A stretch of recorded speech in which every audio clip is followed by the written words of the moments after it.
రాష్ట్రంలో డ్రగ్స్ అనే మాట వినిపించొద్దని ఆదేశాలు జారీ చేశారు సీఎం రేవంత్. కమాండ్ కంట్రోల్ సెంటర్లో వివిధ విభాగాలపై సమీక్ష నిర్వహించారు ముఖ్యమంత్రి. అధికారులకు పూర్తి స్వేచ్ఛనిస్తున్నామని, డ్రగ్ ఫ్రీ సిటీగా తీర్చిదిద్దాలని సూచించారు. ఇక వానాకాలంలో తీసుకోవాల్సిన చర్యలపై ఉన్నతాధికారులతో చర్చించారు.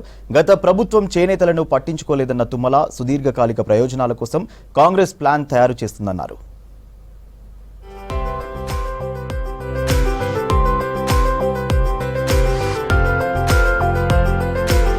రానున్న వర్షాకాలంపై కీలక సమీక్ష నిర్వహించారు సీఎం రేవంత్ రెడ్డి. సాయంత్రం కమాండ్ కంట్రోల్ సెంటర్కు వచ్చిన ముఖ్యమంత్రి వివిధ విభాగాలపై కీలక సమీక్ష నిర్వహించారు. రాబోయే వర్షాకాలానికి సంబంధించిన ముందస్తు చర్యలపై అధికారులకు దిశానిర్దేశం చేశారు.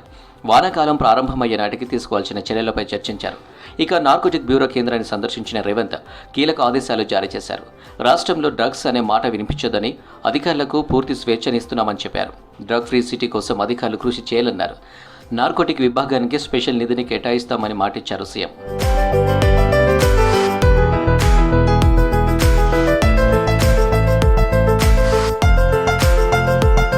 క్లీన్ ఎనర్జీ కోసం మేధావులు, పర్యావరణవేత్తలు డాక్యుమెంట్ సమర్పిస్తే ప్రభుత్వం ద్వారా ఖచ్చితంగా చర్యలు తీసుకుంటామన్నారు మంత్రి ఉత్తమ్ కుమార్ రెడ్డి. ప్రెస్ క్లబ్ ఆధ్వర్యంలో నిర్వహించిన energy transmission in India focus on Telangana అనే అంశంపై వర్క్షాప్ నిర్వహించారు. ముఖ్య అతిథిగా మంత్రి ఉత్తమ్ కుమార్ రెడ్డి హాజరయ్యారు. వాతావరణంలో చాలా మార్పులు జరిగాయని, కొన్నిసార్లు అంచనాలకు అందకుండా మార్పులు జరుగుతున్నాయని చెప్పారు. భూమిని రక్షించాల్సిన అవసరం ఎంతైనా ఉందన్నారు ఉత్తమ్. తెలంగాణ రాష్ట్రంలో అన్ని రంగాలకి, వ్యవసాయం, గృహాలకి, డొమెస్టిక్ సెక్టర్కి, పరిశ్రమలకి 24 గంటల కరెంట్ ఇవ్వడానికి కట్టుబడి ఉన్నాము. ఏ విధంగా కోల్ బేస్డ్ పవర్ ఏదైతే కొద్దిగా ఎక్కువ పొల్యూషన్ క్రియేట్ చేస్తుందో ఈ సమావేశం ఒక ఉద్దేశం. దాని నుంచి సోలార్కి, విండ్కి, స్మాల్ హైడ్రో పవర్కి, పంప్ స్టోరేజ్ ప్రాజెక్ట్కి మారుతూ క్లీన్ ఎనర్జీ వైపు పోయేటట్టుగా చర్యలు తీసుకోవాలని చెప్పి ఈ సమావేశంలో ఉన్న నిపుణులు సలహాలు, సూచనలు ఇవ్వడం జరిగింది. కాంగ్రెస్ ప్రభుత్వం రైతుల సంక్షేమానికి కట్టుబడి ఉందన్నారు మంత్రి తుమ్మల నాగేశ్వరరావు. డ్రిప్ కంపెనీల ప్రతినిధులు మంత్రి తుమ్మలను కలిశారు. రాష్ట్రంలో ప్రయోగాత్మకంగా చేపట్టిన ఆయిల్ పామ్ సాగులో డ్రిప్ ఇరిగేషన్ పరికరాలను పంపిణీ చేస్తున్నామని చెప్పారు. ఇప్పటికే రాష్ట్రంలో 57,000 ఎకరాల ఆయిల్ పామ్ తోటలలో ఇన్స్టాలేషన్ పూర్తయిందని తెలిపారు.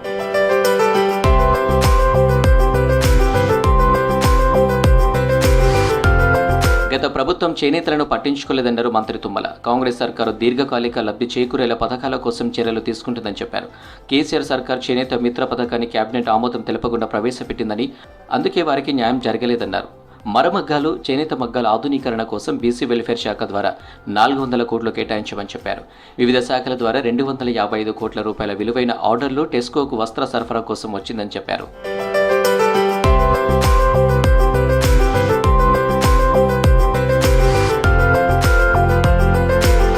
తెలంగాణ అభివృద్ధిలో ప్రవాస భారతీయులు నిత్యం కృషి చేస్తున్నారన్నారు మంత్రి కోమటిరెడ్డి వెంకటరెడ్డి.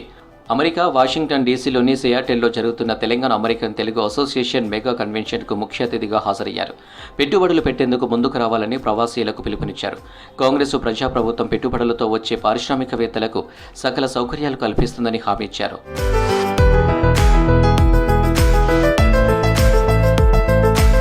సీఎం రేవంత్ రెడ్డితో భేటీ అయ్యారు సిపిఐ, సిపిఎం, టీజేఎస్ ముఖ్య నేతలు. నల్గొండ, ఖమ్మం, వరంగల్ పట్టభద్రుల ఎమ్మెల్సీ ఉప ఎన్నిక ప్రచారం, ఎల్లుండి జరగనున్న పోలింగ్పై చర్చించారు.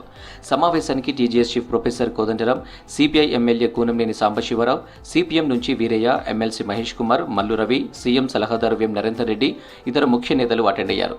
కాంగ్రెస్ అభ్యర్థికి తమ మద్దతు ప్రకటించారు నేతలు.